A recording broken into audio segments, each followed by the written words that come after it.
Shalom dan selamat hari Minggu buat saudaraku yang terkasih pada hari ini. Di hari Minggu ini, satu kebaikan Tuhan yang boleh kita terima dalam kehidupan kita. Dia berikan waktu untuk dapat kita mempersiapkan diri kita. Dia berikan kebaikannya, memberikan anugerah kehidupan bagi kita, sehingga dia layakkan kita untuk menyampaikan kabar sukacita di kebaktian KKR GBKP di minggu ini. Saudaraku, sebelum saya sampaikan renungan kita di ibadah KKR kita, mari kita meminta kekuatan dan pertolongan kepada Tuhan melalui kuasa Tuhan yang turun atas diri kita. Roh Allah bekerja, menguasai dan mengajar kita. Kita bersatu di dalam doa. Terima kasih buat segala kebaikan-Mu Tuhan. Pertolongan Tuhan yang ajaib dan luar biasa menguatkan kami, menuntun hidup kami dan mengajar kami, agar kami selalu berjalan dalam kuasa dan kebaikan-Mu. Di dalam nama Yesus kami berserah dan berdoa. Haleluya. Amin. Saudaraku, pada hari Minggu ini kita akan membaca firman Tuhan dari kitab Lukas pasal 9 ayat 22 sampai dengan ayat 27. Kami akan membacakan firman ini kepada kita sekalian. Dan Yesus berkata, Anak manusia harus menanggung banyak penderitaan dan ditolak oleh tua-tua, imam-imam kepala dan ahli-ahli Taurat, lalu dibunuh dan dibangkitkan pada hari ketiga.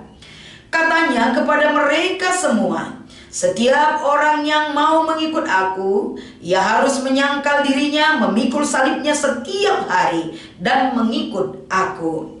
Karena barang siapa mau menyelamatkan nyawanya, ia akan kehilangan nyawanya. Tetapi barang siapa kehilangan nyawanya karena aku, ia akan menyelamatkannya. Apa gunanya seorang memperoleh seluruh dunia, tetapi ia membinasakan atau merugikan dirinya sendiri? Sebab barang siapa malu karena aku dan karena perkataanku, Anak manusia juga akan malu karena orang itu apabila ia datang kelak dalam kemuliaannya, dalam kemuliaan Bapa dan malaikat-malaikat kudus. Aku berkata kepadamu, sesungguhnya di antara orang yang hadir di sini ada yang tidak akan mati sebelum mereka melihat kerajaan Allah. Demikian pembacaan firman Tuhan yang kami bacakan pada hari Minggu ini sebagai perenungan untuk kita sekalian. Dan yang menjadi tema di hari Minggu ini adalah mengikut Yesus, sangkal diri. Selamat hari Minggu dan damai sejahtera menyertai seluruh kehidupan kita. Saudaraku, satu hal yang perlu kita ingat di dalam hidup kita, kemanakah kita harus mengarahkan kehidupan kita yang seutuhnya? Pilihan demi pilihan di dalam dunia ini banyak sekali hal-hal yang boleh kita pilih. Tapi hati-hati saudaraku, jangan pernah kita salah memilih akan tujuan hidup kita. Karena tujuan hidup kita adalah tetap kekekalan bersama Tuhan. Karena satu hal yang diingatkan kepada kita di dalam kehidupan kita saat ini, bagaimana kita mengikut Kristus dan bagaimana pertimbangan yang seutuhnya yang boleh kita pahami sebagai pertimbangan yang akan kita nyatakan dan kita pahami agar di dalam mengikut Kristus di dalam hidup kita, kita memiliki keputusan dan komitmen yang jelas. Saudaraku, di hari Minggu ini, salah satu kabar yang disampaikan oleh Yesus Kristus kepada para pendengar dan pengikutnya di dalam perikop kita adalah tentang pemberitahuan yang dia sampaikan, yaitu yang pertama, penderitaan yang Yesus harus hadapi di dalam hidupnya. Jelas sekali kalau kita baca di ayat 22, Yesus memperjelas di sini bahwa anak manusia akan menanggung banyak penderitaan. Artinya banyak penderitaan berarti penderitaan demi penderitaan yang sudah diberikan dan diizinkan oleh Allah baginya. Dia akan jalani itu dalam pekerjaan misi Allah yang harus dia lakukan. Tapi penderitaan demi penderitaan itu bukan hanya berhenti di situ saja. Tapi selanjutnya Yesus katakan di sini, Penderitaan yang dia terima itu baik penolakan-penolakan, penentangan-penentangan yang datang dari para tua-tua, yang datang dari para ahli Taurat dan para imam-imam, dan pada akhirnya dia akan dibunuh, dan pada hari yang ketiga dia bangkit dari antara orang mati. Artinya pemberitahuan pertama tentang penderitaan Yesus dan kehidupan yang harus dia jalani, ini adalah sebuah ultimatum Yesus tentang dirinya dan pekerjaannya. Jelas sekali ketika Yesus menyatakan apa yang akan terjadi tentang dirinya, ini satu pun tidak ada yang disembunyikan. Secara transparansi Yesus mengutarakan, menjelaskan apa yang akan dialaminya. Artinya ketika Yesus menyampaikan yang dia alami di dalam hidupnya, yang akan dia jalani, ini bukan perkara yang gampang untuk menjadi satu pemahaman bagi orang yang percaya kepadanya. Karena apa? Setiap orang yang mengikut Kristus, dia tidak pernah membayangkan sedemikian rupa penderitaan yang harus dijalani Yesus sebagai anak Allah. Ketika Yesus menyampaikan apa yang menjadi satu pernyataan yang harus dia jalani, banyak yang mulai ragu untuk mengikut Yesus. Bahkan ada yang meninggalkan Yesus. Tapi selanjutnya melalui perikop kita ini, walaupun Yesus tahu bagaimana orang banyak memberikan sikap atas pernyataan ini, tapi dia terus menyatakan apa yang harus dia sampaikan kepada murid-murid dan orang banyak. Selain dia menyatakan apa yang akan terjadi bagi kehidupannya, yang kedua Yesus di sini menyampaikan bagaimana syarat dalam mengikut dia. Tidak gampang toh untuk memberikan komitmen mengikut Kristus. Syarat-syarat yang disampaikan Yesus di sini adalah setiap orang yang akan mengikut Yesus, yang pertama dia akan menyangkal dirinya setiap hari. Setiap hari saudaraku. Bukan hanya sekali, dua kali atau tiga kali.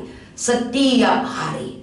Berarti ada salib yang harus kita sangkal setiap hari dalam kehidupan kita ketika kita memiliki komitmen mengikut Kristus. Ini peringatan penting. Ini pemberitahuan penting untuk dipahami dan diikutkan. Dari pernyataan Yesus ini, agar setiap orang yang mengikut Kristus memiliki satu komitmen yang jelas.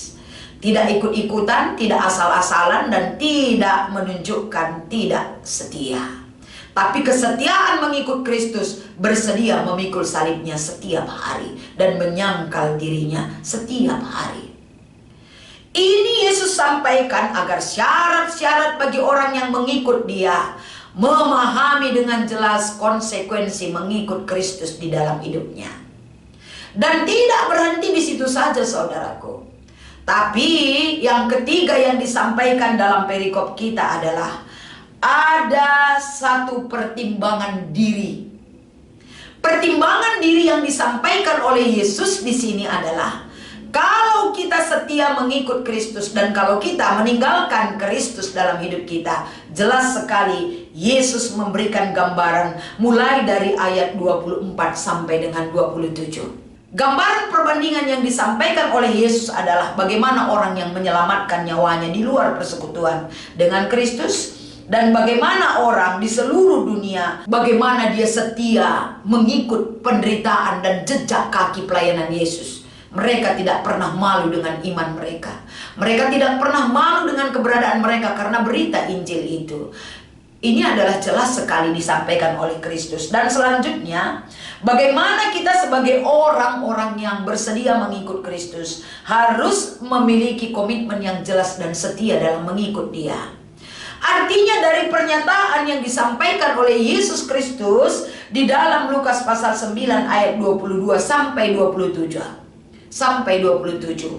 Dipertegas kembali di dalam ayat hafalan kita Lukas 9 ayat 23. Barang siapa mengikut Kristus, syarat itu penting untuk dipahami.